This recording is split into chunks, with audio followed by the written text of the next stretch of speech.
Hello everyone, today is very special day because I want to share my meal to salad. Then I will eat salad at my home.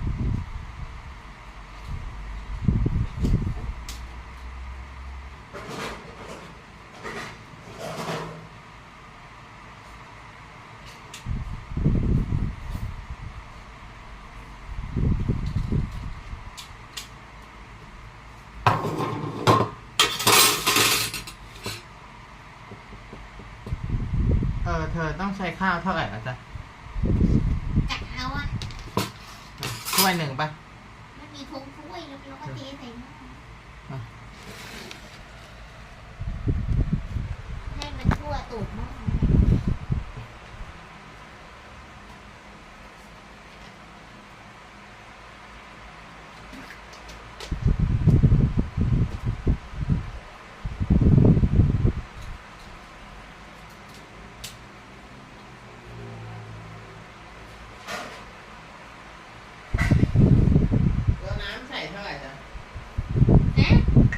ให้ท่วมข้าวนะท่วมเลยหน่อยนั่นแหละผงโอ้โหผงข้าวอายุ20 ปีเข้า25ยังผงข้าวมันเรียนเลยมีแฟนมีอะไรนะ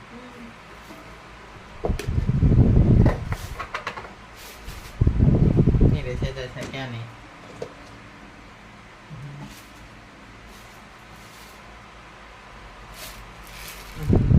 This is my library, everyone. It's very good.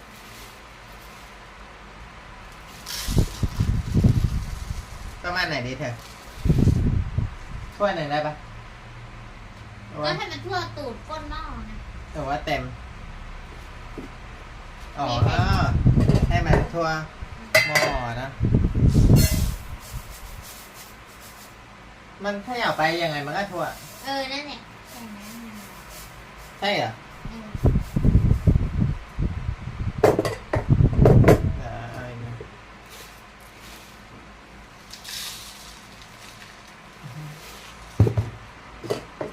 ไปไหนบริเอวีมา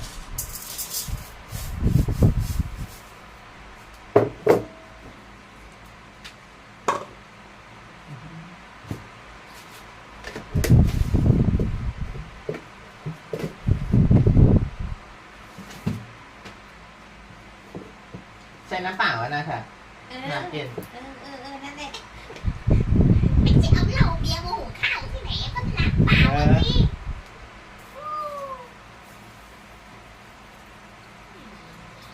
อันนี้เราไม่ต้องกรองนะปกติเราก็ล้างมันมีเศษอะไรก่อนก็โอ้บุ้มมาเสียปะไม่เสียหรอก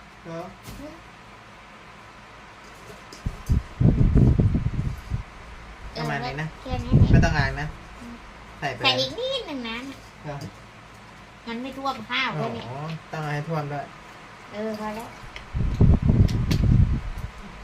ดูก้นด้วยนะว่าเปียกหรือเปล่ามันไม่เปียกนะก้นนอนนั่นไม่ใช่ก้นเชียร์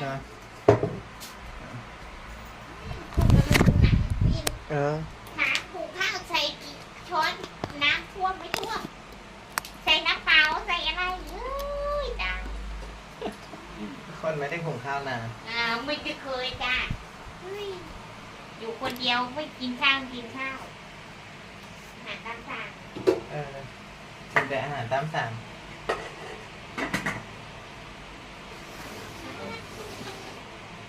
เราก็ไม่ออก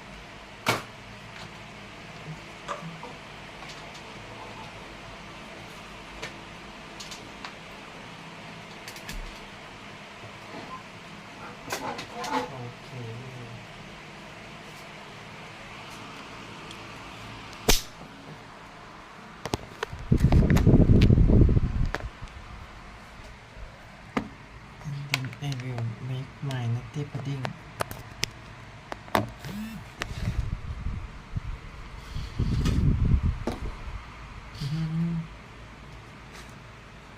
Hello everyone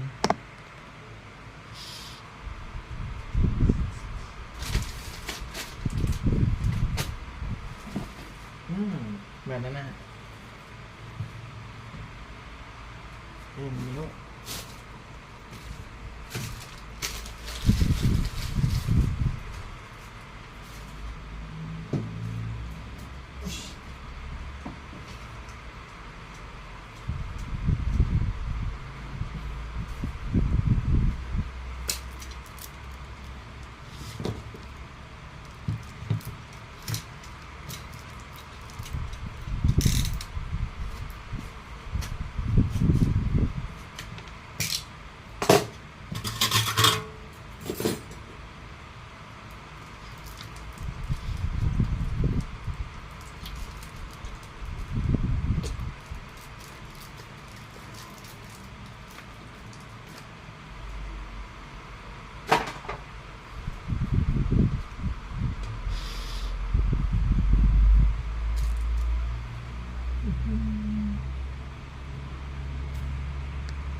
one two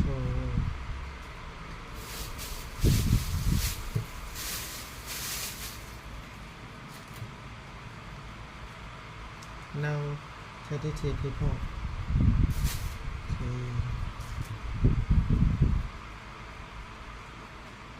4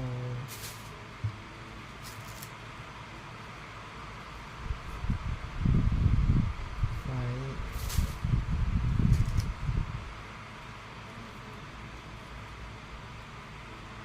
6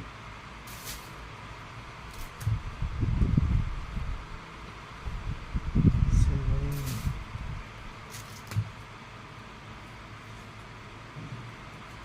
8 8 banana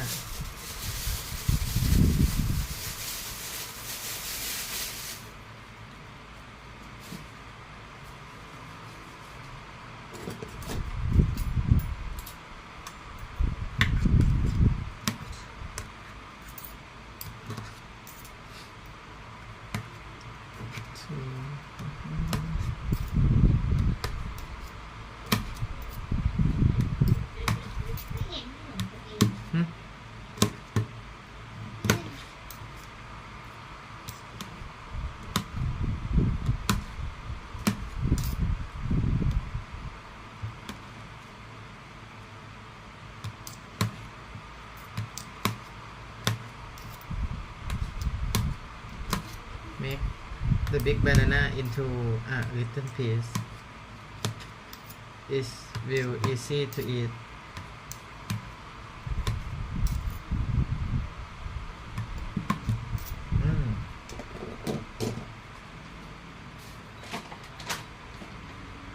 and then put this cacao powder I love to eat it like this in every single day cacao powder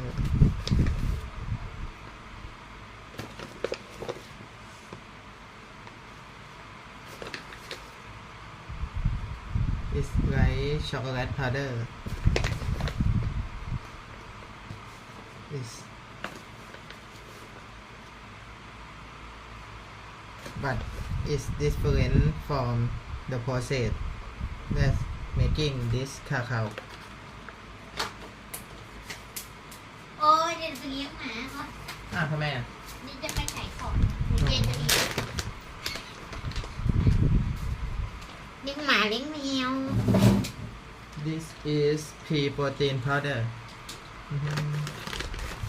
now 40 people today I will cooking show you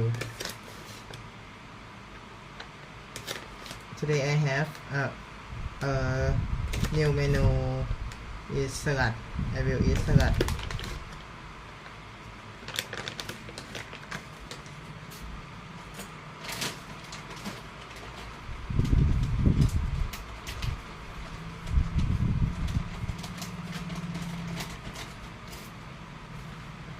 This is chia seed everyone. Chia seeds.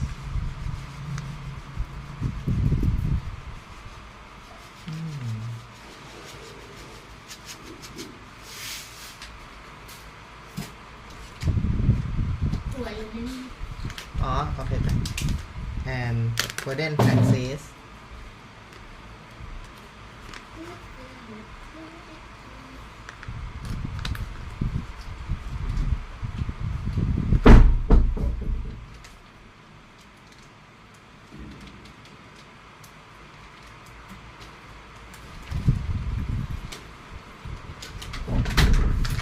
Cinnamon.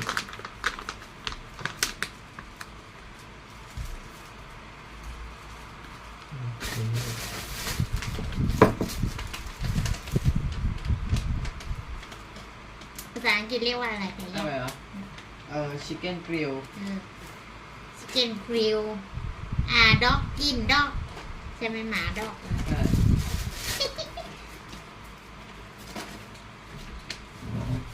and I will post this. This is called red berry. เอาให้น้องดอกกินเบบี้ดอกเฮ้ย Red berry.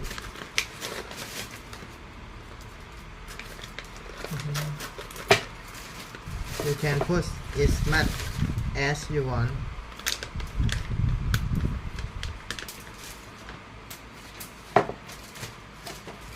And then this is black goji berry.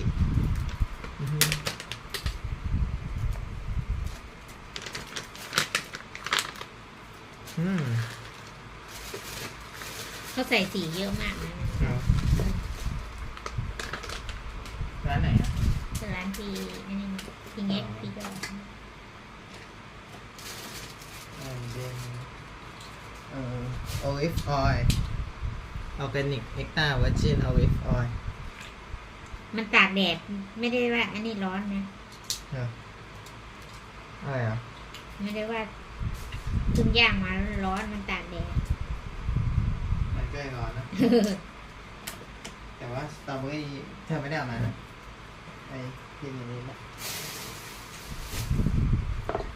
โอเค แล้วก็ใส่อันสดไปไง แต่ยังไม่ได้อ่ะโอเค I finish this and then I will cooking my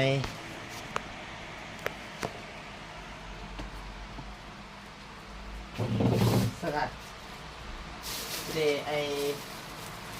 I bought this veggie from the market and I have a lot of stuff. Mix of veggie and tomato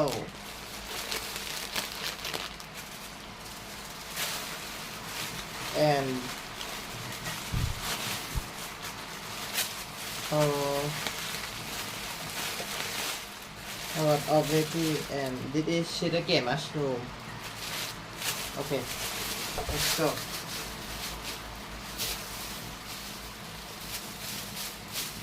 Uh, 10 baht and 20 baht and my strawberry 20 baht. Okay. And this is Dundee fish 1 kilogram 99 baht from Thai food. And the last is sweet corn. Yeah, I bought it from Thai food too. 1 kilogram. Okay. Let's go. แล้วล้างมือก่อนจ้ะ And this is my girlfriend. She is cooking for the pet, the dog. ไหนโชว์มือนะแฮ่เหมือนปอบแหละ And this is my room.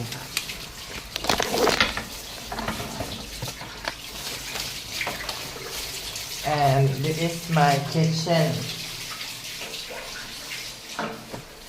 ถ้าไม่มีที่กั้นนี่เราก็ไปทำตรงนั้นได้ ครับทุบเลยดีไหม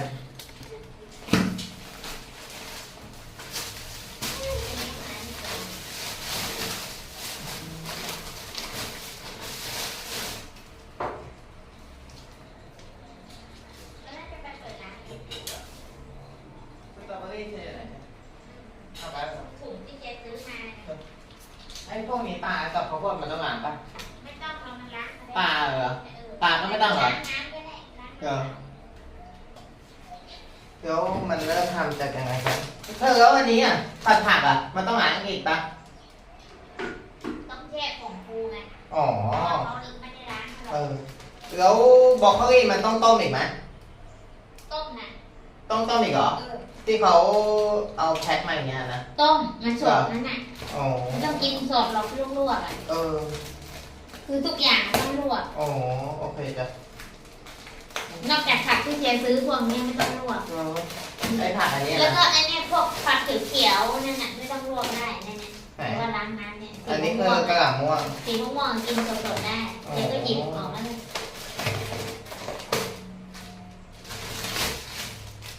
อืม ผิวปากไม่ออกแล้วไม่รู้ว่าเลี้ยงมาป่ะ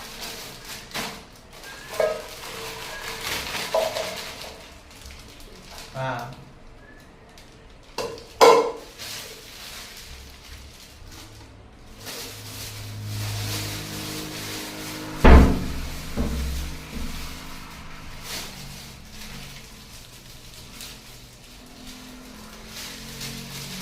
โอเค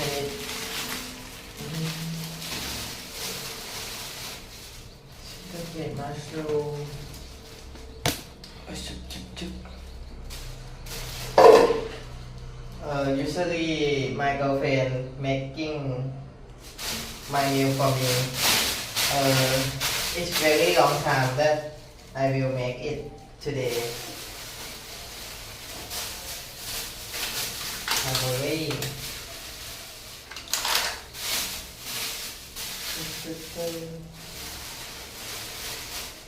and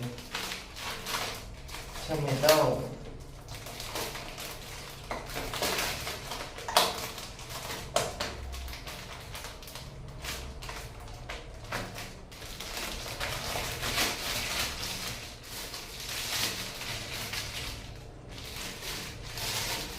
okay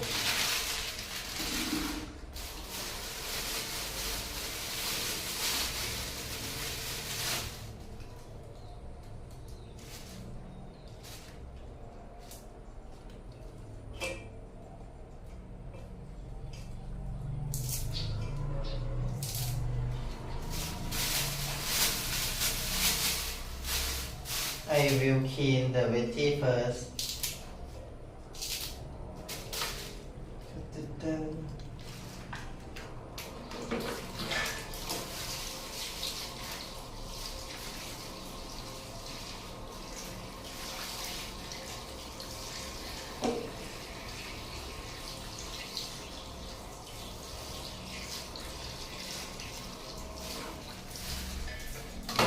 And I will use this for clean the veggie.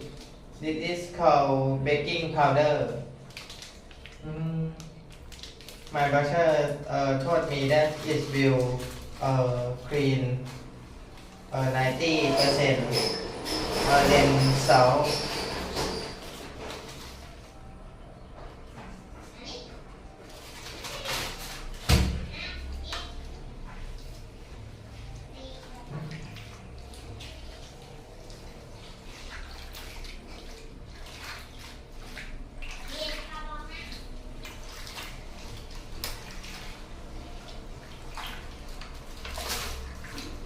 Today I will be chef chair.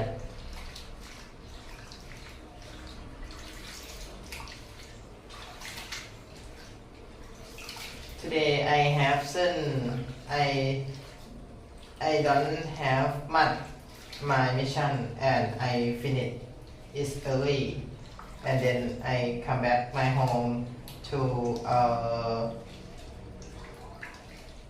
to clear the video in my old telephone and then clear the copyright in the old of my live stream and video in YouTube. Okay, I think it's will okay.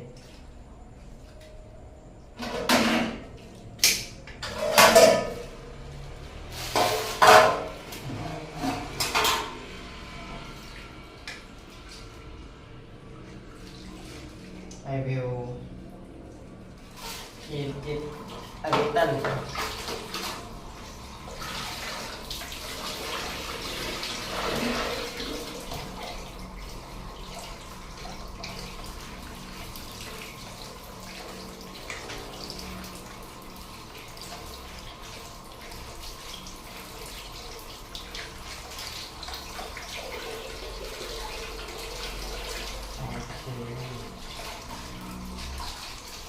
Before I eat,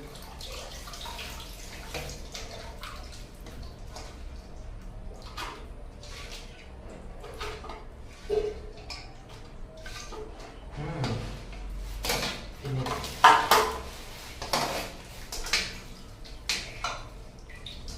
Do it the same with broccoli, tomato, and cauliflower.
To eat of veggie. Today I will share my life to eat much more veggie.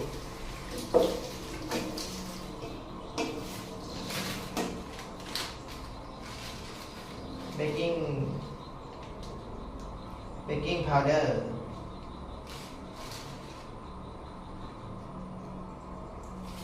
It's not the same baking soda. It's called baking powder. Baking powder is used when you making sweetened like cake.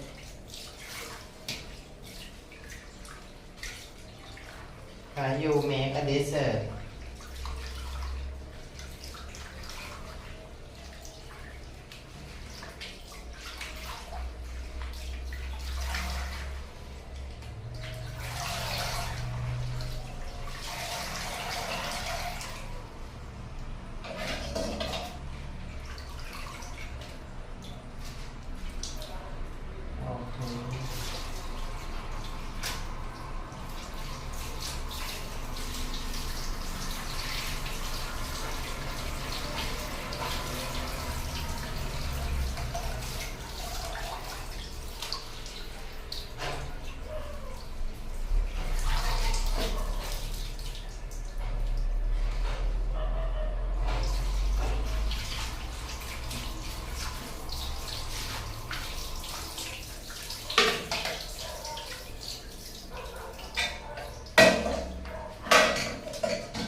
and then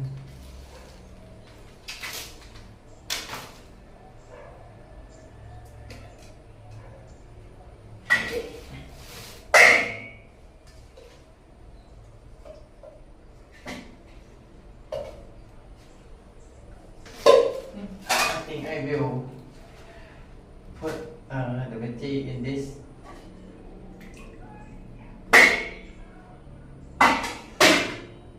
And I will use this to boil.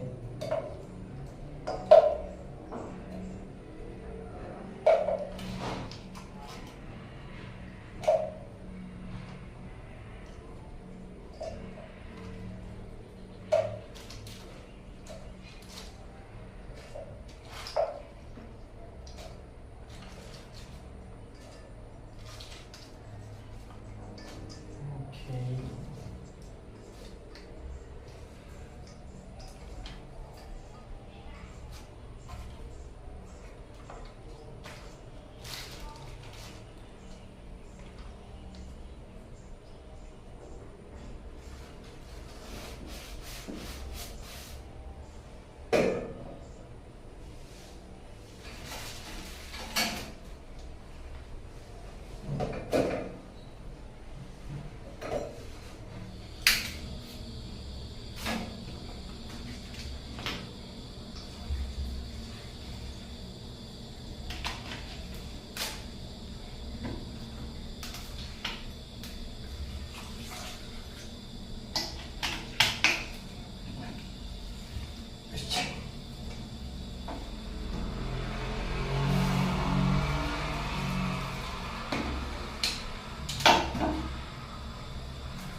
I doesn't eat anything from yesterday.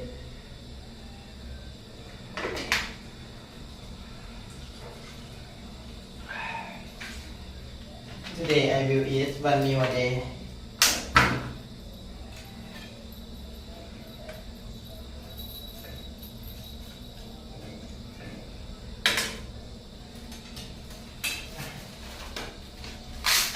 This is cheddar mushroom.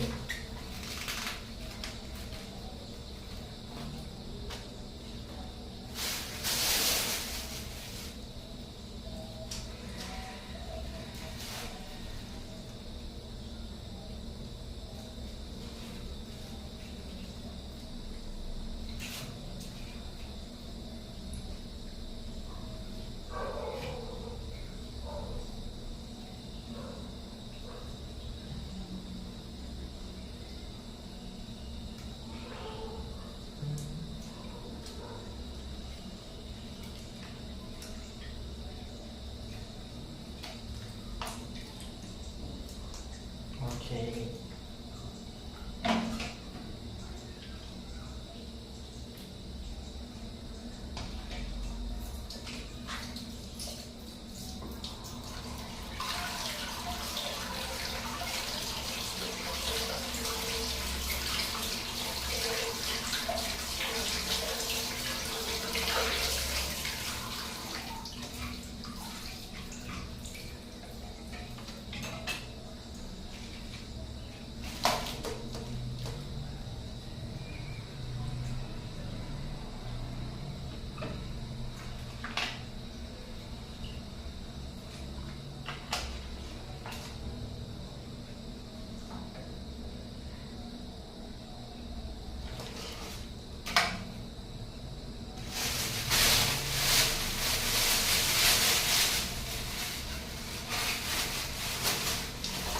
I will use all this stuff to make my meal tomorrow.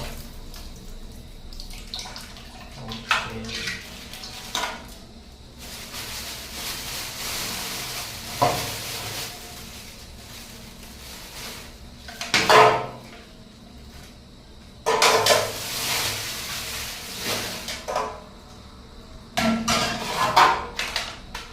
And strawberry.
is onion.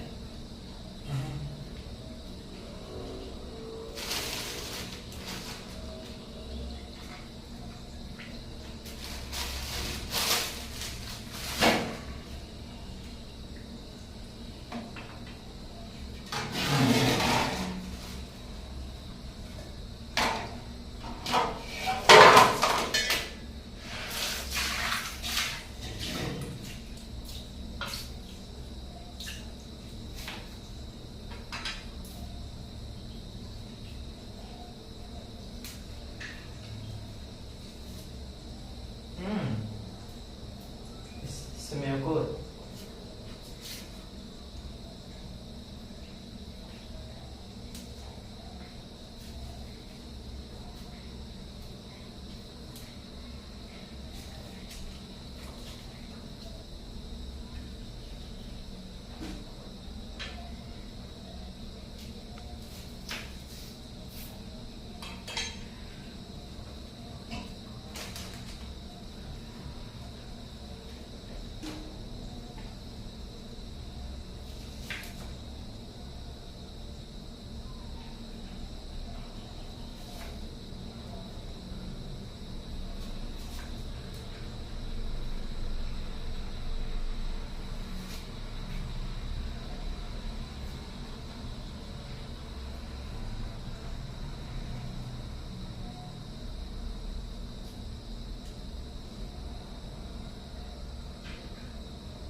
Strawberry and onion.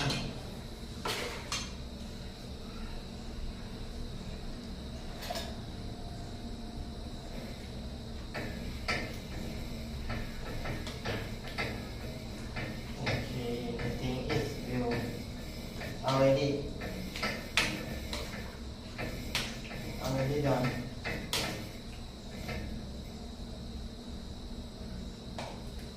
I will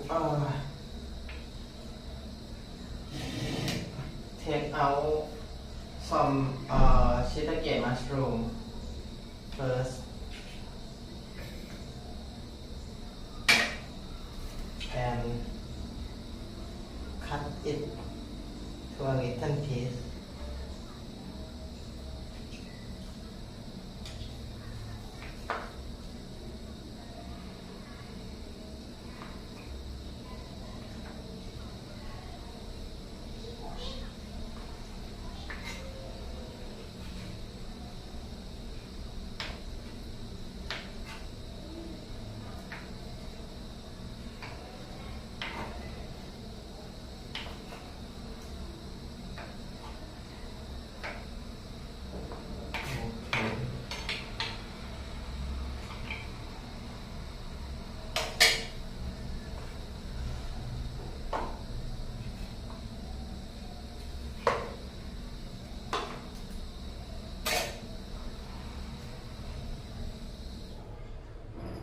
Turn off the gas.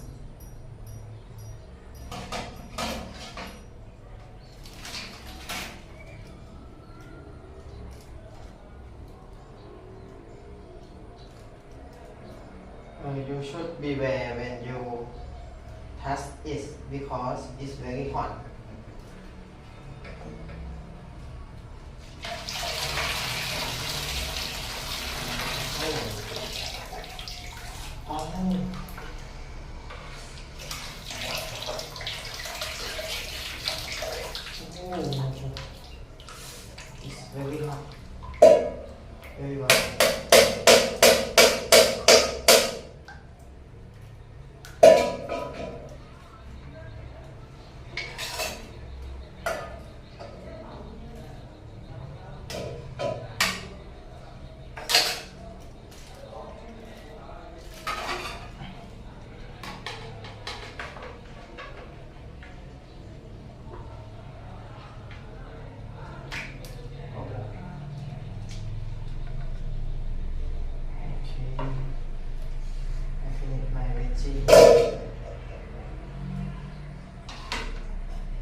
I will boil the water. I will eat drinking some matcha green tea.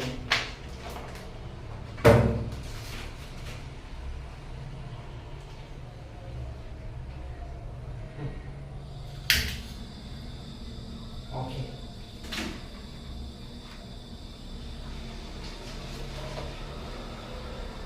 Strawberry, onion, and shiitake mushroom.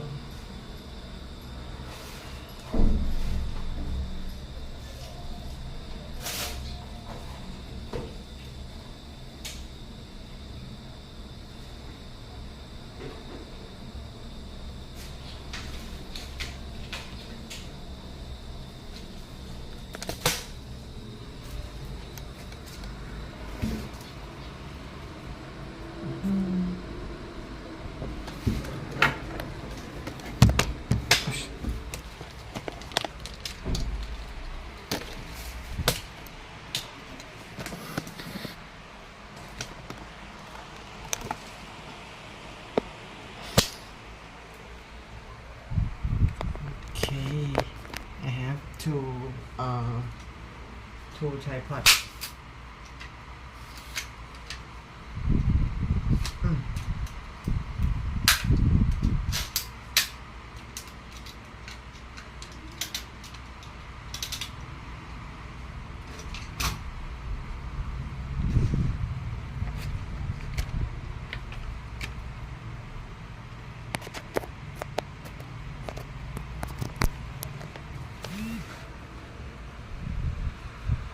This is my nutty pudding.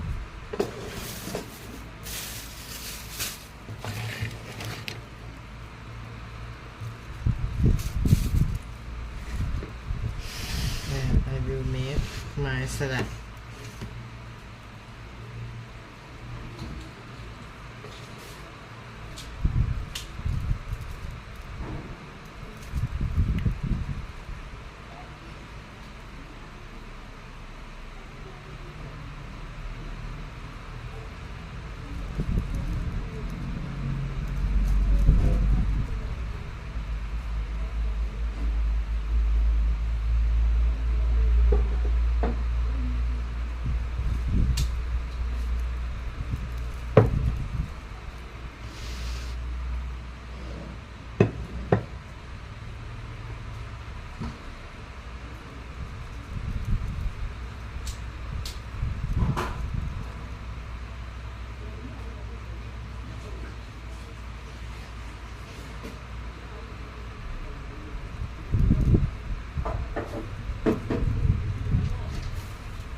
Wow.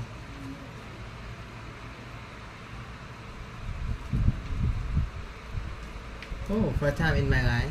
This is spirulina powder. I will check it's good or not. Let's see. Oh.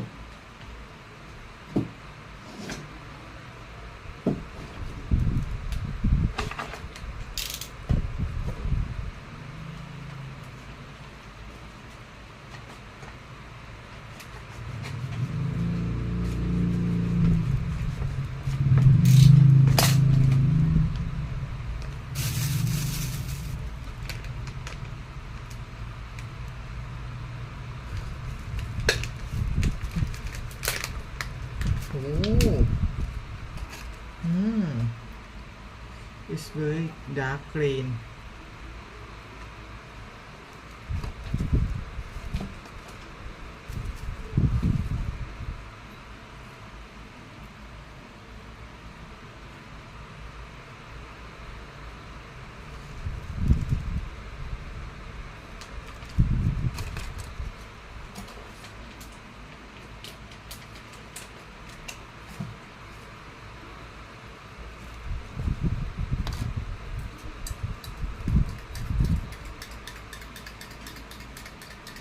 Oh, Wow.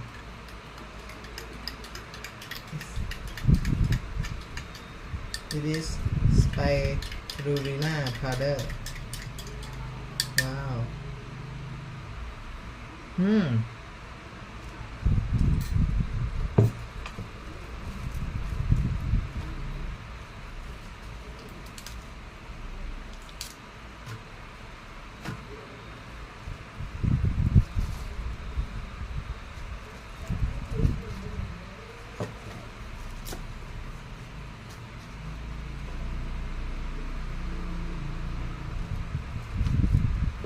Broccoli, carrot. Okay.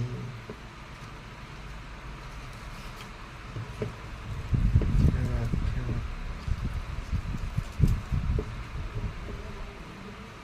I will put them all. And onion and shiitake mushroom. Wow. And my nutty pudding. This is my salad, and I topping them with strawberry. Oh no.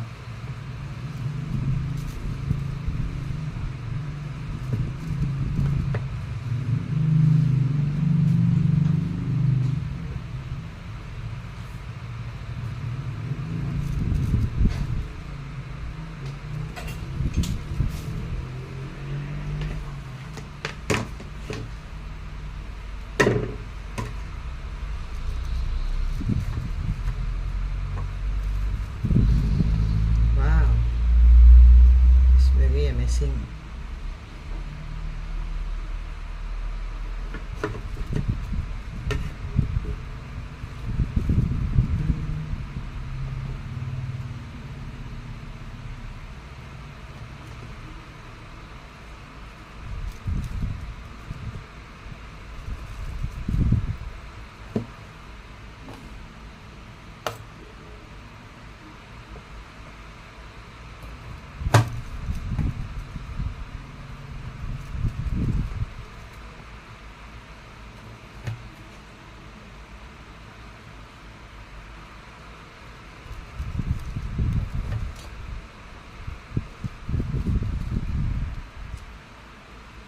Oh, it's very amazing.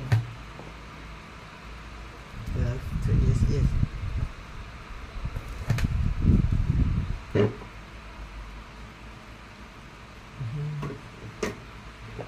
Okay. I think I finished.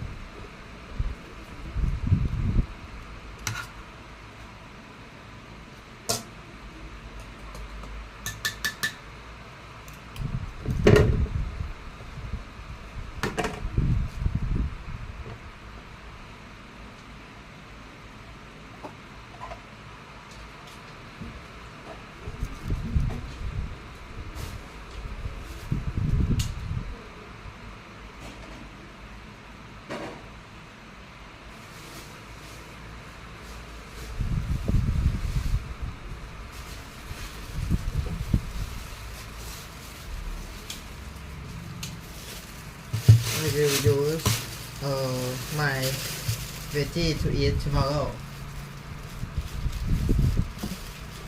Maybe this.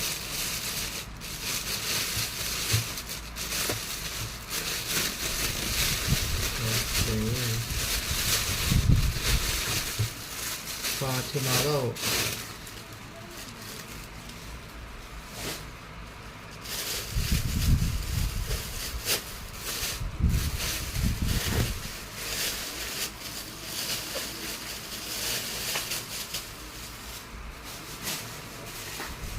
Wow, I have watermelon.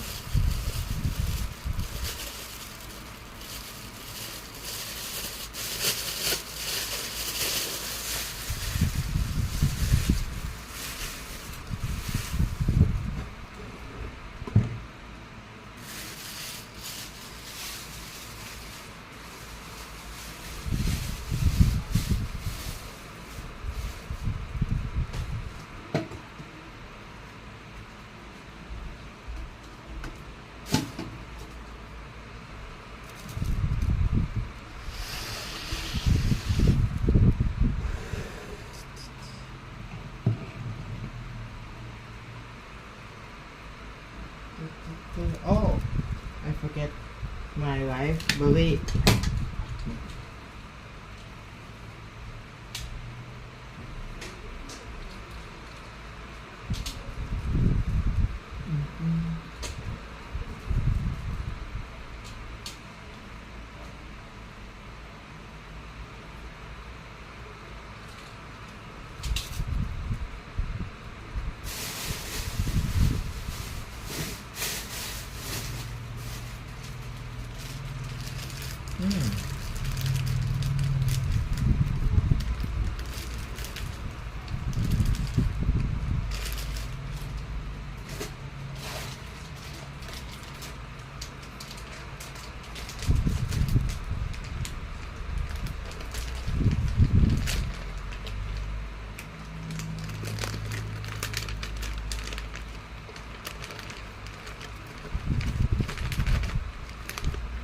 Okay.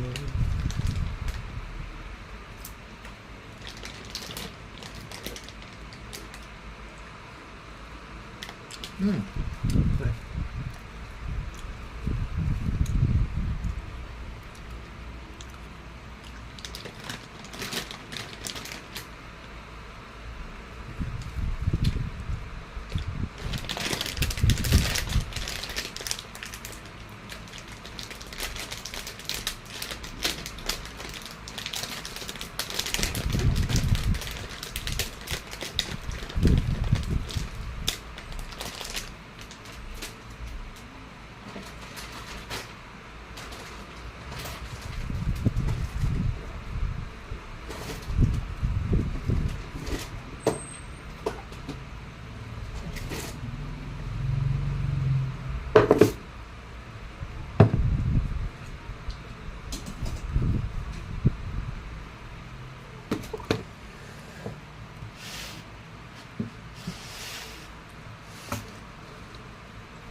My mango yesterday.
This is my library.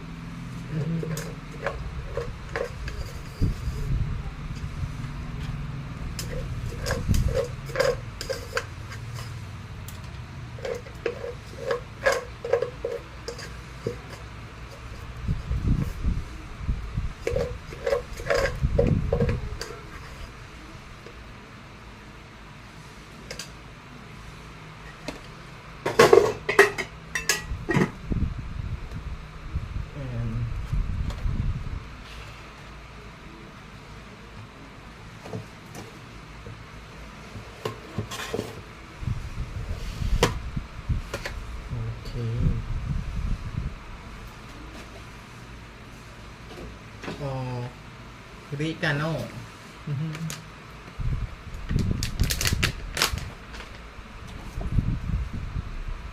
Put oregano into this library.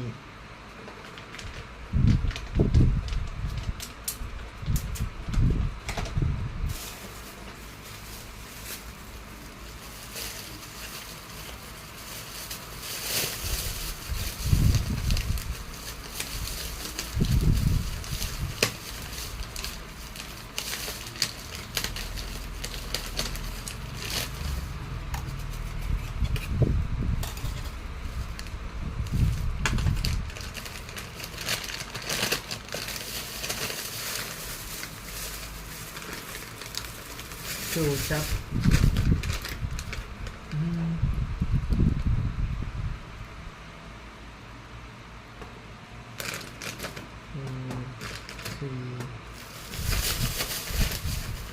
Three of them.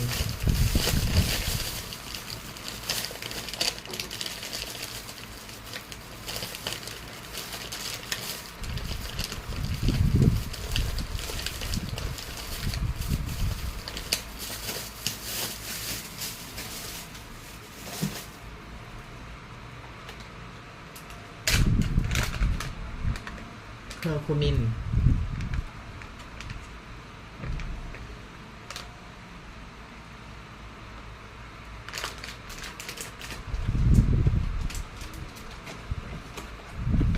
This is it have a lot of benefit, everyone. This is Embica.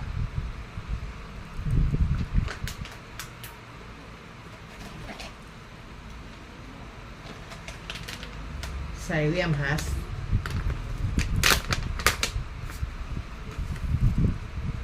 Ui.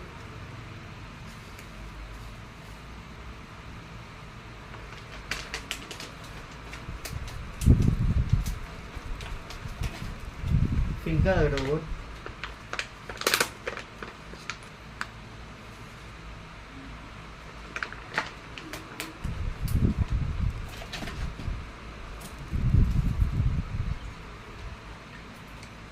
Apple cider vinegar.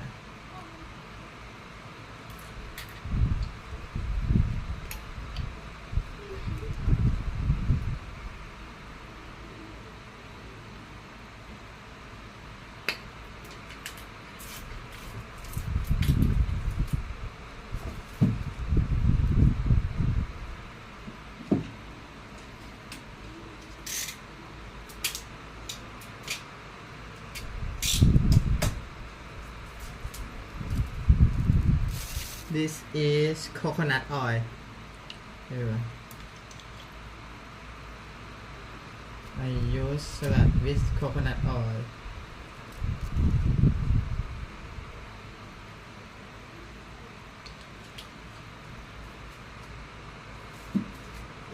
Mix olive oil. Okay, olive oil.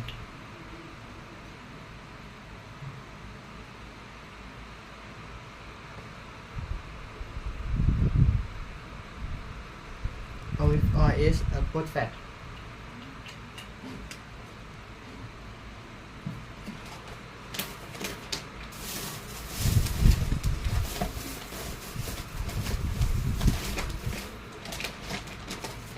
Okay, I think I will finish. I will wash my hand.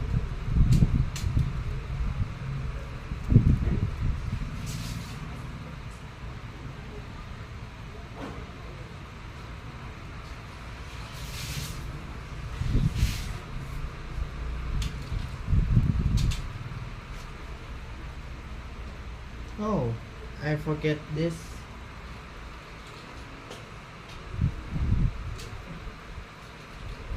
This is the best part. Avocado.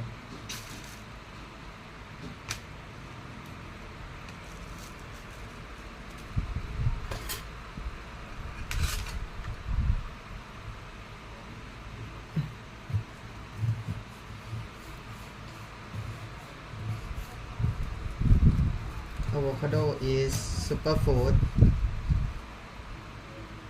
Okay.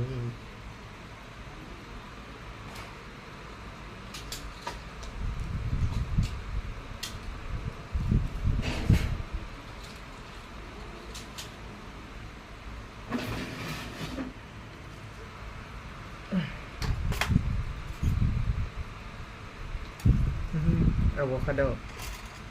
Okay, time to eat. Cheers. Celebrating for good life and good health.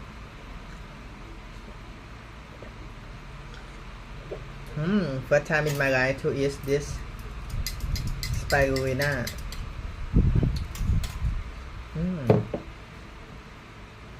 Okay. And when time I eat, I will learning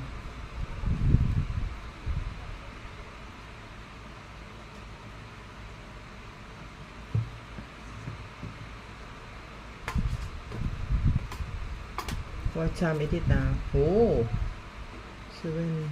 I will diet maybe 30 24 hours. Avocado.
Very good.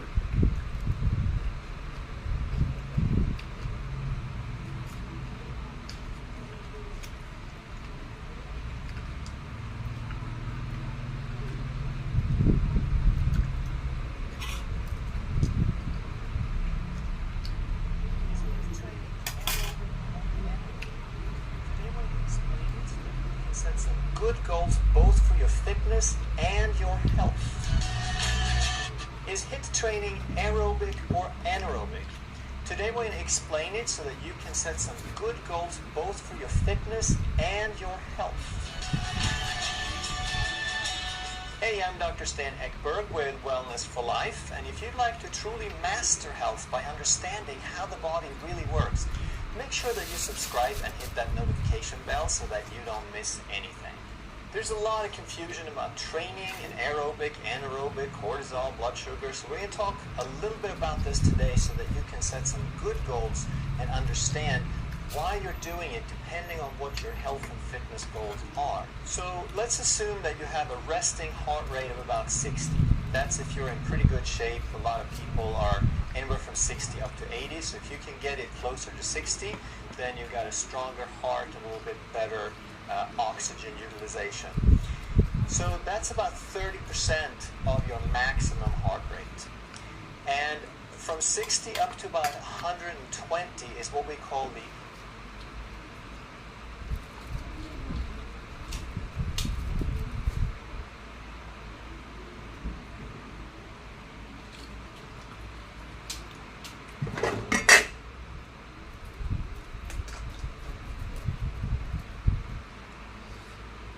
I forget this. This is lentil.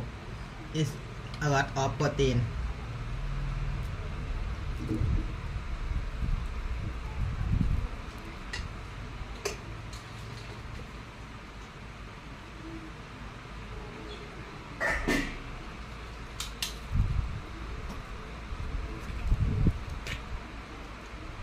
Olive oil.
aerobic range. That means that your body is providing oxygen or air at a sufficient pace to keep up with the exercise. So because you're keeping up, you can keep doing it for hours. This would be leisurely to a fast walk. It could be a bike ride, something that you can keep up for hours and still not feel totally beat the next day. That's about 60% of maximum heart rate. Then from that point up, we're getting into the anaerobic. That means without oxygen, meaning we can't breathe fast enough to completely satisfy the body's oxygen need. So we're falling a little bit behind. We can't rely on fat burning and using oxygen. We have to rely on sugar and glycolysis. And there's some other videos I've done in the past where you can check that out. So between a heart rate of 120 to 160, or 60 to 80% approximately, we're in the anaerobic range.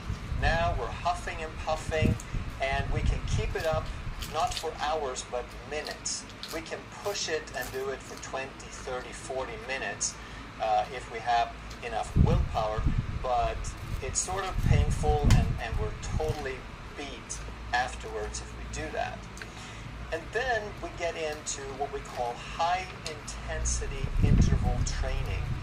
This is the all out, the give it all you got, do or die kind of exercise. And because it should be so intense, you can only keep it up for seconds. And if you could keep it up for minutes, then you're really more in the anaerobic range. You haven't really hit the zone of high intensity where you get some of those specific benefits. So your maximum heart rate is going to vary a little bit, and typically it'll probably be somewhere between 160 to 220, and that's because the maximum heart rate goes down as we age. Everyone's a little different, but typically you're going to find it to be roughly 220 minus your age. So I am 54 years old, so if I subtract my age from that, I should have a maximum heart rate of about 166. So when I really push myself, if I do some uphill sprints or something, I can still get my heart rate to about 175. So it's a ballpark number, but it'll give you a pretty good range of where you need to be. And the 220 heart rate would be basically a teenager. So if you're 60 years old, shoot for 160. If you're a teenager, shoot for 200, 220. And that means you're within a few percent of your maximum heart rate. So I put 100 plus here because myself, for example, can get over 100% of my theoretical maximum heart rate. But in order to get into HIIT, you want to push yourself to where you're very, very close to that maximum heart rate. So let's look at what's happening in the body in these different areas, in these different stages. So let's look at stress level. How much stress is it to the body? And we talk about cortisol, general stress level, and how much does it break the body down? Because we want to realize that exercise does not build you up. Exercise breaks you down. It's the recovery and the proper nutrition that builds you back up so you can do the exercise again even better. So with aerobic exercise, when you're just walking leisurely, when you're on a bike ride in the park, then it's a very mild stress.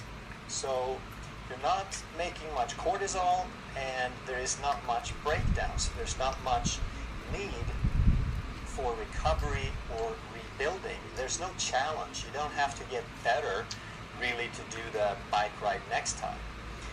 Then as we get up, we go from mild to moderate cortisol and stress and breakdown to severe to extreme. And what this means is every one of these has some benefit, because the closer we get, the more extreme we get, the higher the stress level, which breaks us down, and that's not a great thing. But it is sort of a great thing because it's a challenge to the body. So it tells the body, hey, you gotta really, really get your act together. You gotta grow stronger so that you can handle this next time. Because if you do this on a regular basis, the body quickly gets the idea that this is going to happen again, and we better get our act together. Next, we look at growth hormone, and this is sort of related to what I just mentioned.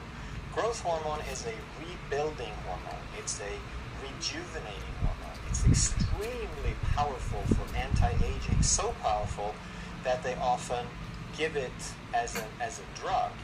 But it's a rebuilding hormone. It's a rejuvenating hormone. It's extremely powerful for anti-aging, so powerful that they often give it as a get your act together. You got to grow stronger so that you can handle this next time. Because if you do this on a regular basis, the body quickly gets the idea that this is going to happen again, and we better get our act together. Next, we look at growth hormone, and this is sort of related to what I just mentioned.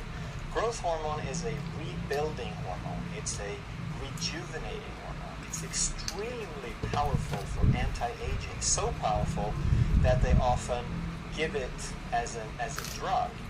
But of course, when they give it as a drug, you unbalance the body because you're pushing it in from the outside. When you make it on your own, you always remain in balance in your body. So the growth hormone impact on aerobic is very low. You're not challenging your body much. As we go up, you get some, and then you get more. And at the HIIT level, now you're making as much as 300 to 400% the normal amount of growth hormone. And this stays up for 48 to 72 hours. It degrades gradually. So even doing a HIIT workout twice a week is going to keep you at a pretty high level of growth hormone in a sustained way. Fitness. Now this depends on what you're after. Now we're talking more about what's your goal. The fitness impact on aerobic is pretty low. With anaerobic, you get more and more. And once you get into HIIT, you have a lot of fitness impact. So now we have to look at what is your goal. I was an Olympic decathlete, so my goal was extremely event specific at a very, very high level. So that meant I had to practice at the level and in the same way that I was going to compete. Because if you're a sprinter and you're going to run 100 meters and it's going to last 10 seconds and you're going to be all out, you're going to be at 100%, you can't practice at 70% and then believe that the body is ready to go to 100. Same thing if you're a tennis player or a rower or a mountain biker or a triathlete. You have to do some base training, but then you have to gear it toward your specific goal.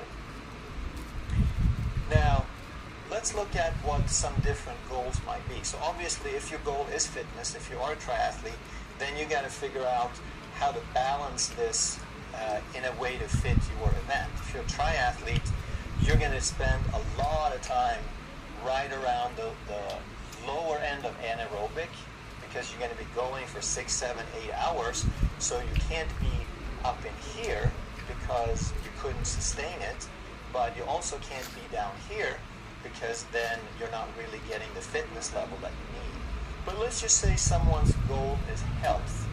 You don't have any particular, you're not going to compete, you're not going to race, you just want to be moderately fit, you want to be healthy, you want to maximize the growth hormone and all these different variables. Let's say, and now it also depends on how old you are. So if you're 20 or 50 or 80 years old, you're probably going to have a little bit different goals. But let's say you're 20 years old and your goal is just to be healthy, then I would suggest, and these are just rough numbers, it's not like I researched this and said this is exactly what you need to do for this situation, but it'll give you an idea, I think, of how you can kind of fit this together. So if you're 20 years old, then you probably just want to do somewhere between 60 and 90% of your training in the aerobic range, meaning you're breathing slowly, you're breathing fully but steadily, but you're not panting and panicking. And this is tricky for a lot of people because they think training is pain. They think they have no pain, no gain, that they have to hurt in order to get something out of it. And that's not true. Because at this level, you have still doubled your heart rate. You have more than doubled your circulation because each heartbeat pumps more blood. So you tripled or quadrupled your circulation, your drainage, your detox, your oxygenation of tissues. All of these things are tremendously increased even at a moderate level, long before you actually feel pain or discomfort. So if you're just looking for health, then do the vast majority of your time in training in the aerobic range, meaning 120 or less in heart rate. Then you probably want to do some, if you enjoy it, if you like to play tennis, if you like to do spin classes, if you like to do aerobics, then do some of that. If you enjoy it, do some because it's going to get you some fitness. It's moderately stressful. And again, this depends on how healthy you are to start with. If you're already a little bit fragile, then you probably don't want to get into this range at all. If you're just trying to get started, you might spend as much as 100% of your time in this range. And then I would encourage you to still do a little bit of high intensity training. Even if you do 95% down here and you do nothing here, do a little bit of high intensity. But this also has to do with how fit you are, how healthy are you. If you have pain, if you have knee pain or back pain or Achilles pain, you're not going to be able to do sprints. So you have to adapt it to what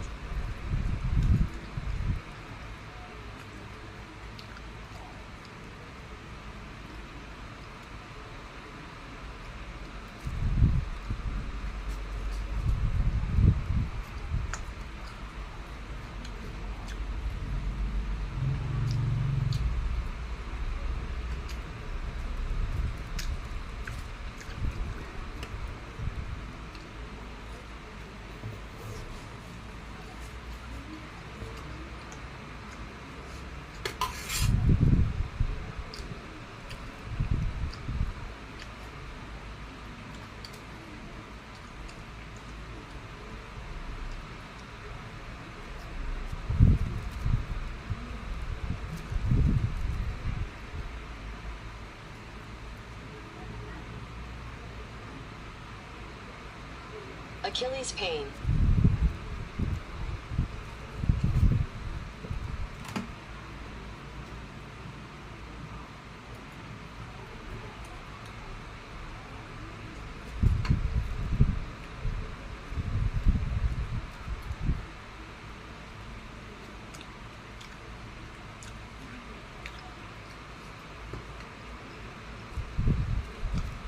what you're capable of doing. Something that's relatively safe would be a stationary bike, for example. You sit down and you pedal as hard as you can for seconds, not minutes or hours. 30 seconds, you take a few seconds, 10, 20-second break, go all out again, 30 seconds, and you just do that until you get your heart rate up. And you do this no more than once or twice a week. If you're young and fit, you might do it a little bit more. You might want to do it 3 or 4, even 5 times if it's event specific. But the older you get and the less event specific you are, you probably don't want to do this more than once or twice a week. For just a few minutes, just long enough to get your heart rate into that 95 to 100% range. And now you are dramatically increasing your growth hormone, your anti-aging circumstances, and so forth. So if you're 50, you might want to go somewhere between 70 to 95% in the aerobic range. If you enjoy it, do a little bit of anaerobic and do a little bit of high intensity. And even if you're 80 years old, if you can, you might do anywhere from 80 to as much as 100% in this range. You may do something here if you're really youthful 80-year-old and you like playing tennis, keep doing that. Or if you have some specific hobby. And do what you can. If you're not fit enough, if you have pain or something keeping you from it, then your high intensity it's going to be 0, which holds true for the 50-year-olds as well. But if you can, try to do at least once a week, maybe twice, a little bit of high intensity, because now you are challenging your body. You're telling your body, hey, we need some growth hormone. We need something to build up the body so that it can get better, so it can get stronger, so it can have more vitality and deal with this stress tomorrow. Because it is very stressful, that's why, even though there are tremendous benefits, we want to keep this to a minimum. Very, very short duration, not every day. Because this is low stress. You can do as much as you like. Do it for hours if you enjoy it. And in the anaerobic range, then you do as much as you enjoy, but don't let it become most of the training that you do, because now you're just stressing your body without really getting the health or fitness benefits. So is HIIT training aerobic or anaerobic? Well, it's on the spectrum. So HIIT isn't do it for hours if you enjoy it.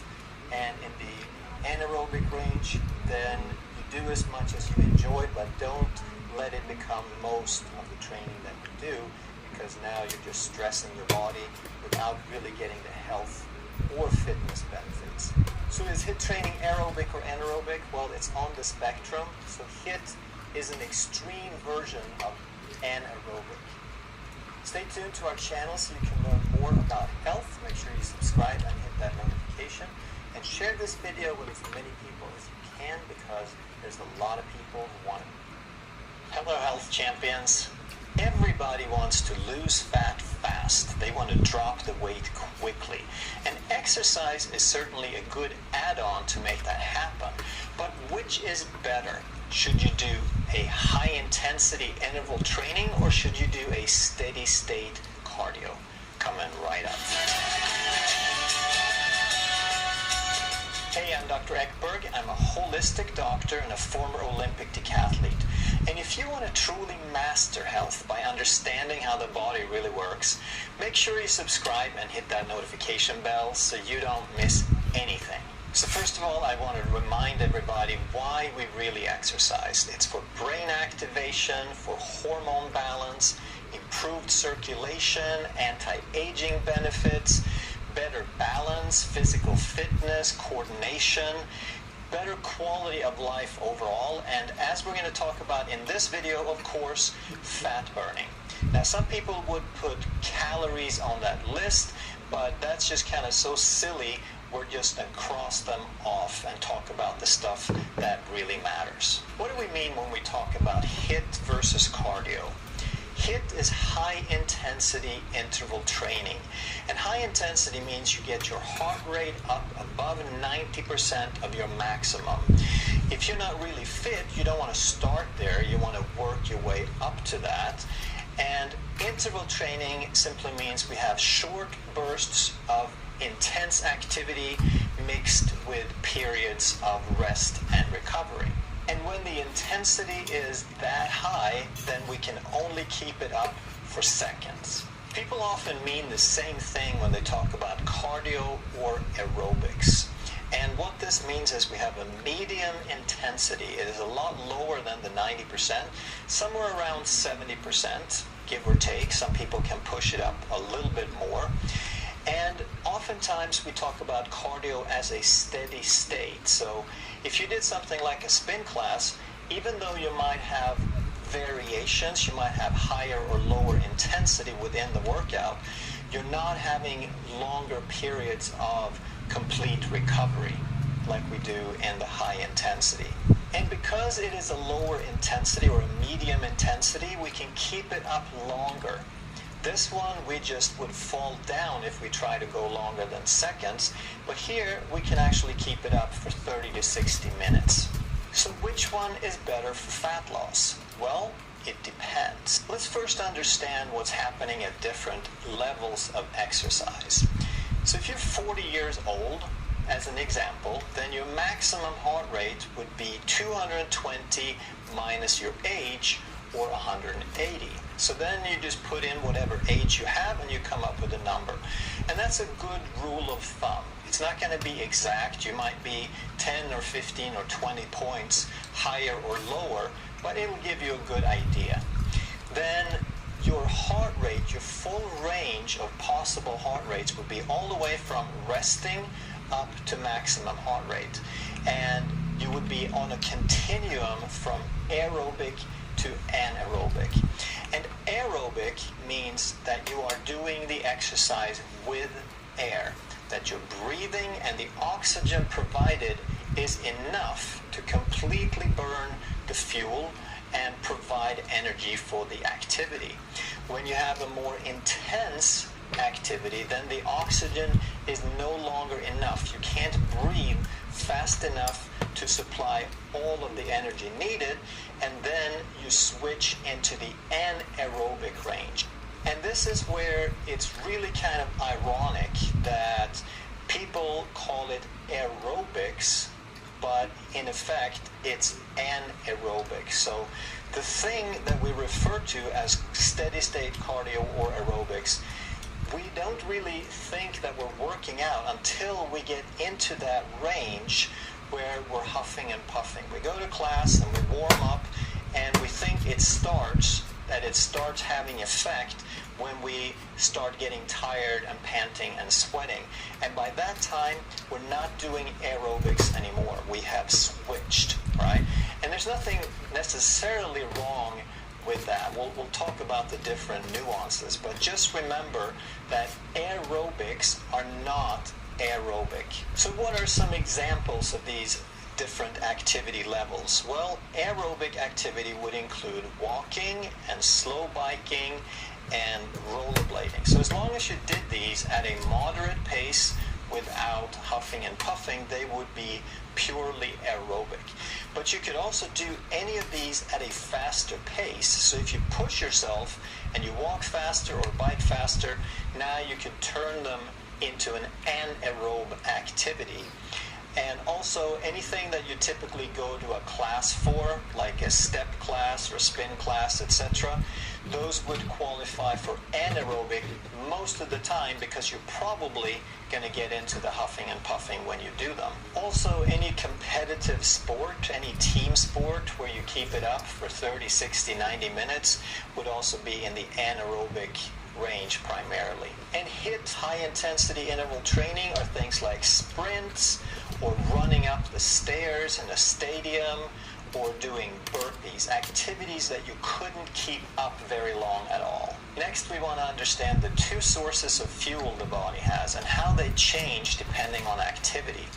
If you do a low intensity aerobic activity, you'll be using mostly fat, and that's especially true if you're fat adapted. If you are carb dependent, or if you recently had a lot of starch or sugar, then you're going to shift that balance toward the glucose, but an aerobic activity is still primarily a fat burning activity. Now, once we get into cardio or aerobics, which, like we said, are actually anaerobic, things are going to change. But sometimes we're a little sloppy with language, and we say that the body switches from burning fat to burning carbs. And that's not really what happens, because we're still going to maintain our basic aerobic fuel burning, all right? But once we get up to our aerobic threshold, once we get up to the limit that we can supply with oxygen, it doesn't mean that we stop using our aerobic base. It just means that we have to add another fuel source. So now we still burn the fat, but we have to burn more glucose in addition, so glucose becomes the dominant fuel. And the same thing obviously holds true for high intensity interval training, that the more intense it is, the more glucose we have to add on, the faster we have to burn through the glucose, so that glucose becomes even more dominant. But fat is still there as the aerobic base. The next really important key to understand is that the type of exercise will impact the hormones, and hormones impact fat burning or fat storing. And the two hormones in question are human growth hormone and cortisol. And we think of human growth hormone as something good and cortisol as something bad in this context. Now, both of them obviously are produced at the right time in the right amount, but we want to find something that maximizes the benefits. So when we do aerobic training, then there is a small impact. Not much, but it's more than if you're sitting on the couch. Then the more intense the exercise becomes, the more growth hormone you make. So anaerobic training, when you push yourself, when you get tired and you sweat, there is more potential for fitness. There is more challenge to the body. But with high intensity, when you push your limits, then the growth hormone goes through the roof. You can make as much as 700% more growth hormone from even short bursts of high intensity training. And what happens to the cortisol? Well, it also goes up accordingly, but with aerobic training, there is very little need to make more cortisol because the energy is provided from oxygen and burning fat. So we don't have to have more blood sugar to support this activity. So therefore, there's a very, very small amount of cortisol produced. But as soon as we cross into that anaerobic range, we need another fuel source, and the body has to start making more blood sugar. And obviously, with HIIT, then we're going to make even more because we're burning through that glucose even faster. But here's the key to understand, that the high-intensity interval training is such short bursts of activity that we might only keep it up for 2 to 3 minutes. Even if the workout lasts 5 or 10 or 15 minutes, the intense bursts only add up to about 2 to 3 minutes. So when we multiply that by the time, the total impact is actually very small. On the other hand, this size arrow has to be multiplied by the 30, 40 minutes or more that we sustain that activity, and during that longer time we actually make a whole bunch of cortisol, and the adrenals have to work really hard because it's a long time to do that. So if you understand this correctly, then you see that we want to optimize the human growth hormone and minimize the cortisol. So both the high intensity and the aerobic training does that, but the anaerobic sustained activity doesn't do that. So whether we do this for health benefits or whether we do it for fat burning, the outcome is the same. But it's also going to depend on who does this. It's going to be more or less beneficial or detrimental depending on who you are. So in scenario number 1, we have a 40-year-old guy, and I keep the 40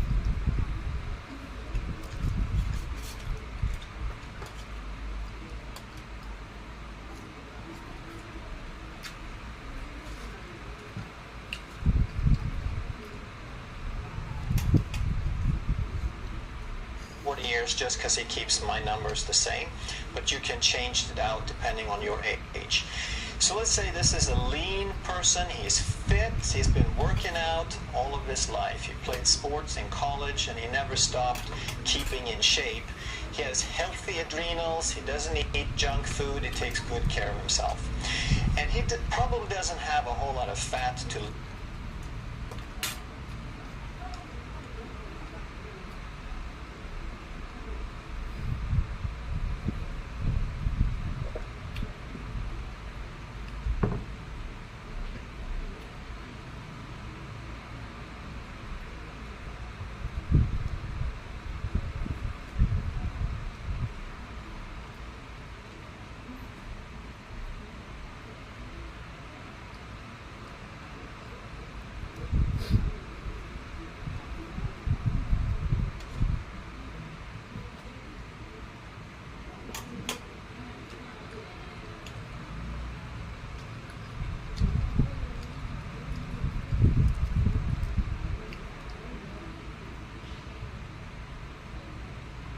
keeps my numbers the same, but you can change it out depending on your age. So let's say this is a lean person, he's fit. He's been working out all of his life. He played sports in college and he never stopped keeping in shape. He has healthy adrenals. He doesn't eat junk food. He takes good care of himself. And he probably doesn't have a whole lot of fat to lose, but he's got a little bit extra because he hasn't been totally perfect, and his goals are health and fitness and to get a six-pack by summer. Now, the thing to understand about this person is that he or she has a high adaptability, a high limit, a high reserve. So that means you can push this body quite a bit without exceeding any limits, without breaking anything down. So if this person wanted to do some aerobic training and anaerobic training and some high intensity training to add on some growth hormone, they could fit all of that in and not exceed capacity, not to break the body down. They still want to be smart and have some periods of recovery, obviously, but if they wanted to do anaerobic training, if they want to do spin class or play tennis or whatever 3 times a week, then they can do that and still stay healthy and still maintain a healthy metabolism. But in another scenario, if we look at someone who's the same age but they have a good amount of belly fat, they did not keep in shape for the last 20 years, but instead they watched TV and played video games and ate junk food and worked on their career and drank a lot of coffee, so now they have worn out their adrenals a bit.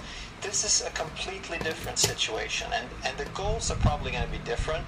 They're probably looking primarily for weight loss and fat loss, and hopefully, if they've been watching this channel enough, they're also including health as a goal in itself, primarily rather than just weight loss and fat loss. But this person, in contrast, has a low level of adaptability. Their body can't handle that much.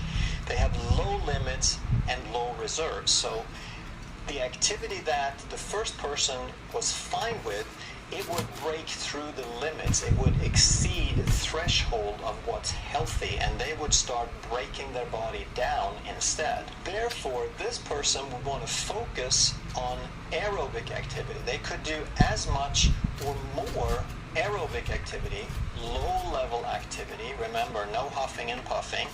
They could do that 3 to 5 times a week for as long as they wanted to, 60 to 90 minutes, still obviously within the levels of their fitness. If you haven't moved in years, you may not want to go on a 90-minute hike every day. You work up to it. They also want to do some high-intensity interval training, but again, if you're not fit, you don't want to start trying to push your body up to 180. You still are going to be in a high intensity at a lower level, but you do it twice a week for just a few minutes, and as you get more fit, you gradually push this level of high intensity up toward your maximum. And if you really, really love some sort of sport, some sort of anaerobic activity, you can probably fit it in, but I would keep it at a easier level, and I wouldn't do it more than once a week for maybe 20 minutes, right? And these are not hard and fast rules, but I'm trying to give you the idea that what's healthy for one person is not going to be healthy for another. So what about the ever popular boot camp? All the people who they find themselves in middle age and they haven't been taking care of themselves, and now all of a sudden they're going to fix everything in a short period of time. So they go to the gym and they sign up for boot camp and they get a personal trainer who's going to try to whip them into shape. And this is not the right solution, because typically that boot camp is going to put them all into the anaerobic activity, and they're going to stress their body more than what is good for it, and they're going to actually start breaking their body down. What about the fat burning? Well, in both high intensity and cardio, you'll probably burn similar amounts of fat during the exercise. You might even burn more in the cardio because it has longer duration. But what's more important is to understand, how does this affect you long term? What's happening in the days after the workout? So with high intensity interval training, you're getting a boost in growth hormone that even though the boost may not stay super high for days, it still has positive impacts on your body for days after, increasing metabolism, increasing fat burning. And because you control the cortisol, because the duration is so short, you're going to have limited cortisol and limited insulin responses. You're not going to push either one of these up, and you're going to be working your body in a way that intensity and cardio, they find themselves in middle age and they haven't been taking care of themselves, and now all of a sudden they're going to fix everything in a short period of time. So they go to the gym and they sign up for boot camp and they get a personal trainer who's going to try to whip them into shape. And this is not the right solution, because typically that boot camp is going to put them all into the anaerobic activity, and they're going to stress their body more than what is good for it, and they're going to actually start breaking their body down. What about the fat burning?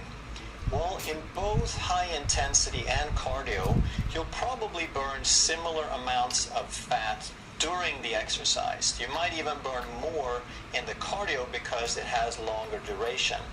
But what's more important is to understand, how does this affect you long term? What's happening in the days after the workout? So with high intensity interval training, you're getting a boost in growth hormone that even though the boost may not stay super high for days, it still has positive impacts on your body for days after, increasing metabolism, increasing fat burning. And because you control the cortisol, because the duration is so short, you're going to have limited cortisol and limited insulin responses. You're not going to push either one of these up, and you're going to be working your body in a way that allows it more health, more balance, more homeostasis. You're not going to push it in a way that it can't find its way back to balance. And what happens with cardio in the days after? Well, if you're healthy, like scenario 1, then yes, you can still stay in a healthy state of fat burning. It probably won't be optimal. You can probably still get better benefits by focusing more on high intensity and low level and do less of the cardio, but you can still get away with it. You can still be healthy. However, if you have insulin resistance and you have weak adrenals, now you're going to be pushing the cortisol beyond what you can handle. You're going to create insulin resistance. You're going to probably add to the belly fat that you already have, and you'll be pushing your body away from health. You'll be decreasing health, and you could even affect your fat burning in a negative way. So hopefully by now you're looking for fat loss, health, fitness, and good hormones all together. And then you want to focus on aerobic. You want to do the vast majority, hours over here and seconds to a few minutes over here. And then if you're also fit and you have high reserves and you have some sport or event and you just love to do it, then add in a little bit of aerobics as well, but still I would put most of my emphasis on aerobic and HIIT, because in my opinion, in my experience, then you're looking for this and you want to maximize growth hormone and minimize cortisol. Another way of thinking about exercise and what's really natural for us is to watch kids and dogs, right?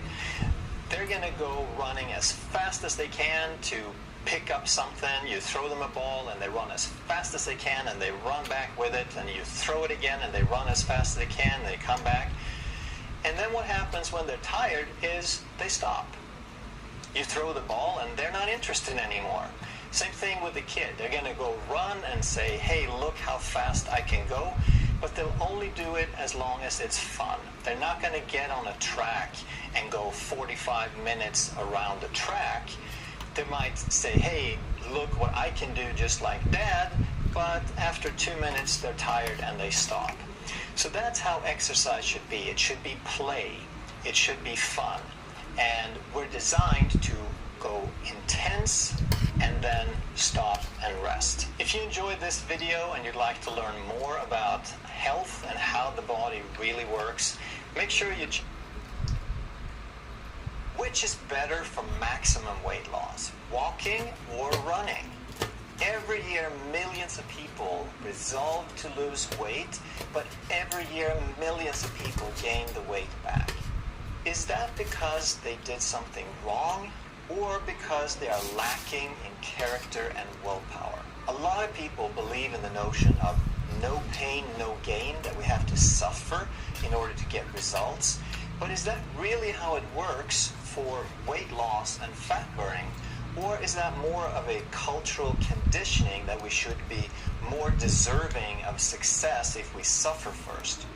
Well, in this video, you will learn the truth about how it really works so that next time you resolve to lose weight, you can do it once and for all. Coming right up.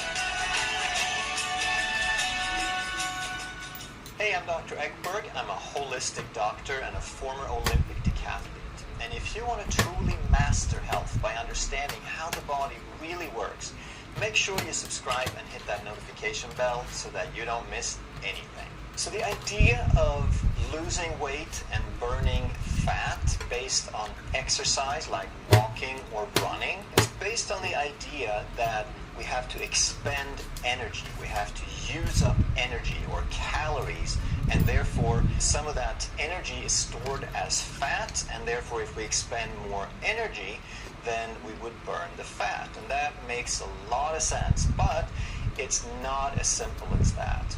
So first we want to look at where does that energy come from, and how is it different if we're walking or running, or is it different? All right? So the two ways that the body makes energy is called oxidative phosphorylation. It's a big word, but it simply means that we're making energy in the presence of oxygen. It means we have enough oxygen supplied that we can send the fuel into something called a mitochondria, and that mitochondria uses oxygen to oxidize the fuel. And this fuel could be fat or glucose. And if we have enough oxygen, then we're going to make fuel, we're going to make energy called ATP. That's just the cellular currency. It doesn't really matter what it is. It's just the currency of energy in the cell. And we can make 38 units of ATP from 1 unit of glucose. And fat is a larger molecule, so we make more than 38 ATP. But that's not really important. The important part is that it's a very efficient way of making energy, and in the presence of oxygen, we can make a lot of it. And all of that oxidation is happening in the mitochondria. So because that is the preferred and the most efficient way for the body to make energy, and because at rest and at moderate levels of exercise, the body prefers to use that, and it prefers to use fat for fuel, at rest for our basal metabolic rate and for low intensity exercise, we use about 85% of the energy from fat and about 15% of it from glucose. But both of those fuel sources are channeled into the mitochondria for the use of oxygen to make ATP. All right? The alternative way of making energy is called glycolysis, and that word means it's from two parts. It's glucose, glyco means sugar, and lysis means to break apart or split.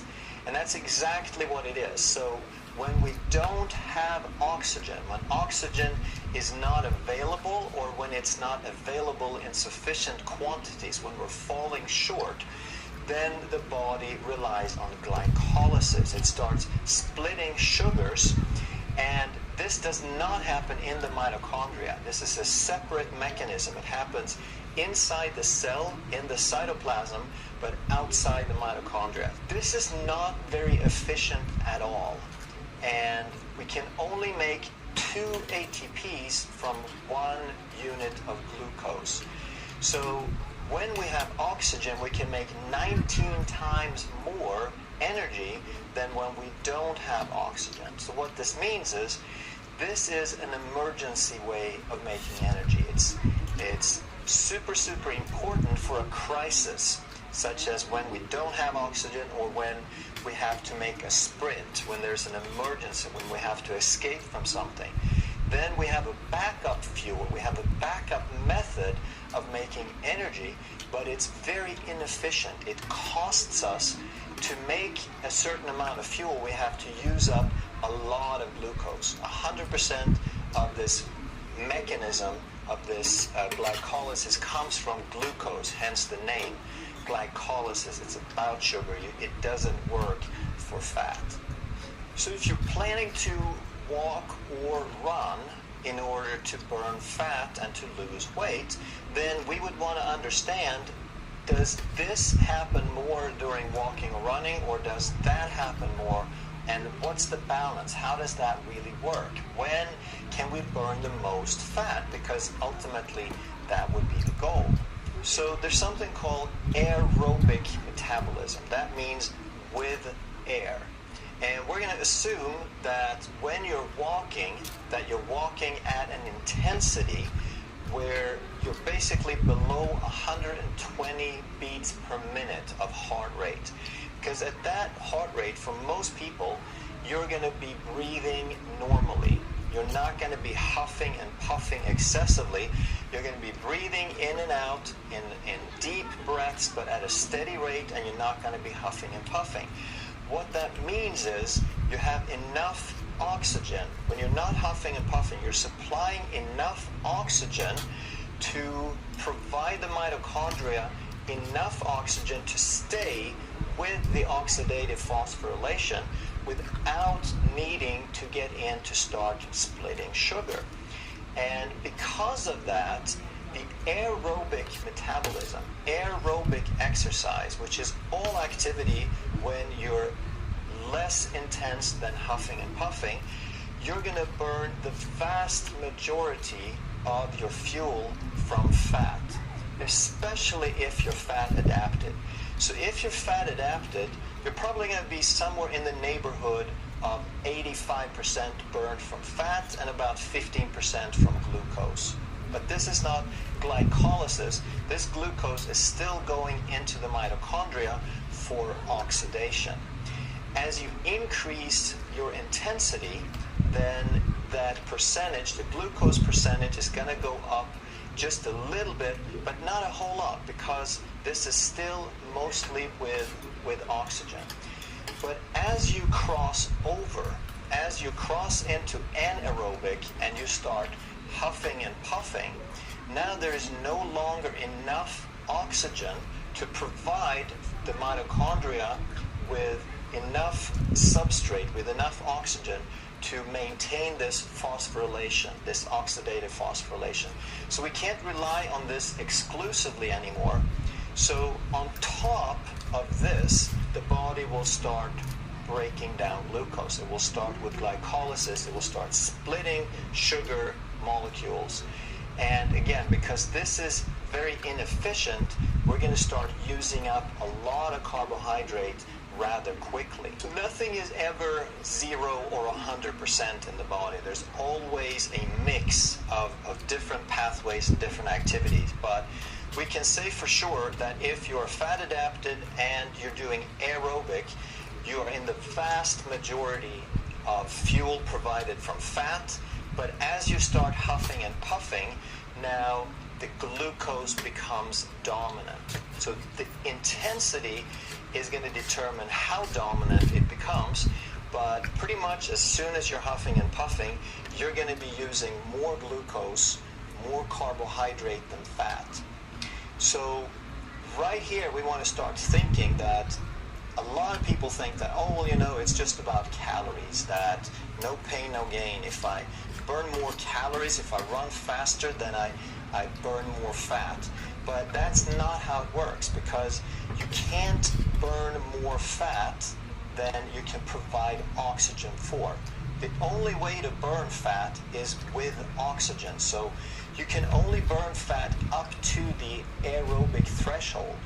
Then you can't do it. That mechanism kicks, it doesn't kick out, but it can't increase anymore. We have to add this on top of it. Okay? So then the question is, what happens after that? What are the other effects that we need to understand?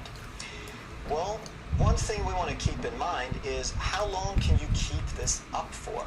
Right? Because you're wanting to burn energy, you're wanting to burn that fat, and if you can keep something up for hours, like you can go for a walk for hours, you can do a leisurely bike ride for hours, you can do some easy rollerblading for hours if you're fit and capable and skilled to do that. But if you're running and huffing and puffing, you can't really keep that up very long. Depending on how fit you are and how fast you go, maybe 20 to 45 minutes if you do it on a regular basis. We're not talking about doing a marathon every day. So if you can go a whole lot longer, then you can burn a whole lot more fat. Again, if you do this, you're going to burn some more calories, but the calories won't be coming from fat because the oxygen sets the limit. So another thing that happens when we go from aerobic, which is a rather leisurely state, into anaerobic, which is a more high-stress state, is we change the perception of the body. We go from a peaceful to an emergency state. We're kicking in an emergency metabolic system, the reserve pathway. So now we're going to start using up glycogen and glucose rather quickly. So think of glucose and glycogen as this little reservoir right here. So some of this can be stored in the muscles for direct use by the muscles, but the glycogen in the muscles cannot come back out of the muscles. It can't re-enter circulation. It can't go back into the liver and become blood sugar for the rest of the body. So when we start using up glucose, it's not just the muscles, but the whole body starts sensing the need for more glucose. And when the body needs more glucose, then other than the muscles, which makes the fuel for the muscles, the only other reserve we have is the liver. And the liver can only store about 400 calories of glycogen, about 100 grams. That's not very much at all. And it doesn't want to blow all that glycogen all at once. So it starts to look for other ways. And the primary way to create more glucose is cortisol. And the cortisol starts telling the liver to convert some of that glycogen, but it also starts looking for other sources in the body, like amino acids and protein. So anywhere that the body can start to source more substrates, more things that it can turn into glucose, cortisol is going to tell the body to do that. That once we become more dependent, once we start using more carbohydrates, then we start becoming more dependent on carbohydrates. And because the reservoirs, the stores of carbs is called glycogen, they're very limited in the body. And once we start burning through them, the body is going to start looking for more immediately. And one way that it's going to do that is by raising cortisol. So early on, the cortisol is simply going to tell the liver to break down some glycogen to maintain blood sugar, because we're going through it faster. The muscles are using most of it, and they sort of have their own supply, but other parts of the body are also looking for more glucose now that we're burning through the reserves. So the liver has to break down glycogen to raise blood sugar to supply the body. And now with that higher cortisol, we're also going to increase insulin, because once we retrieve the glucose from the liver, we break down glycogen, the glucose gets into the bloodstream. Now we need insulin to get it back from the bloodstream and into the cells that need it. If we stick with the walking, if we stay in aerobic, then we're never going to trigger significant amounts of cortisol. We're going to stay on a low cortisol level. That means that our ability to burn fat and our ability to stay fat adapted is much, much better. Right? So if we eat a low-carb diet and we teach the body to start burning fat, we're much more likely to stay in that fat-adapted state if we don't go in and start burning that emergency fuel. Whereas if we start burning the emergency fuel, now we increase the tendency for carb dependence. So think of this as this little spike here is the little reservoir for glycogen. That's how carbohydrates are stored. Whereas this orange area is our fat reserves. So first of all, we have a whole lot more fat reserves, and that's why we gain weight, and that's what we're trying to get into. That's what we're trying to burn away. And if we're fat adapted, now we have good access to that. The doors are open. Whereas if we're carb dependent, then we're going to burn through this little carb reserve, and then we're going to look for other carbs.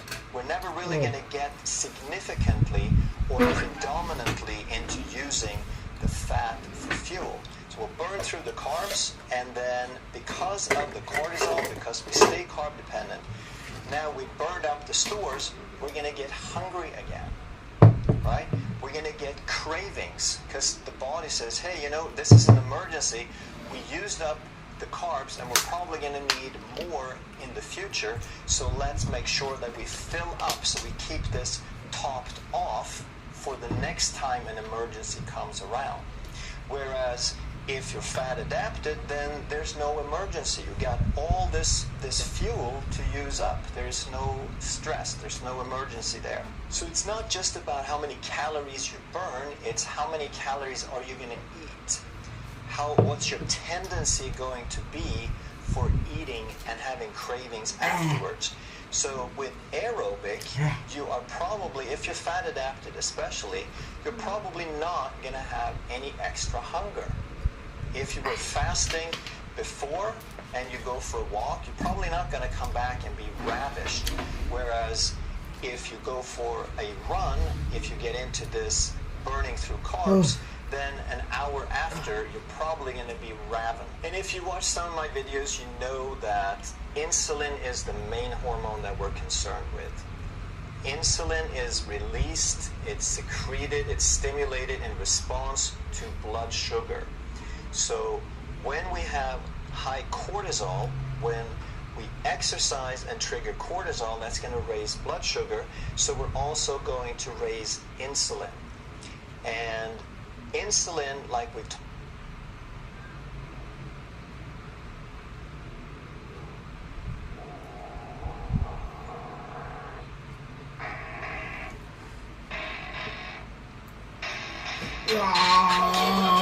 what I need every single day. I'm heading off to my dream, and I get everything that I damn well please. I don't give a damn if you all listening to me, cause I'm running. I'm the only one that really want it. I'm the only one that's really trying to understand honest. Everything I promise, cause I want it bad enough that I'ma make it as an artist. And I know I'm not the smartest, and I know I'm not the largest, but I promise you that I'ma be the one that work the hardest. Cause I promise you that I'm just getting started, and I promise you that my skills are getting sharper. So I'ma get charted, can't be guarded. Nah, I'm the one that get retarded. Get the party started, yeah, get the party started. Yeah, so let me get up on it. Yeah, bitch, you got me fucked up. I don't know what's up. Pour that shit in my cup. We about to turn up. Crank this shit up so loud. Sounds like we're sold out in front of a whole crowd. We just control now. Don't take this shit too personally. Everybody got a different version of me. Everybody gotta be learning from me. Everybody wanna be working with me, and I feel like there's uncertainty and urgency to find out what you wanna be. But honestly, what you can whatever you wanna be.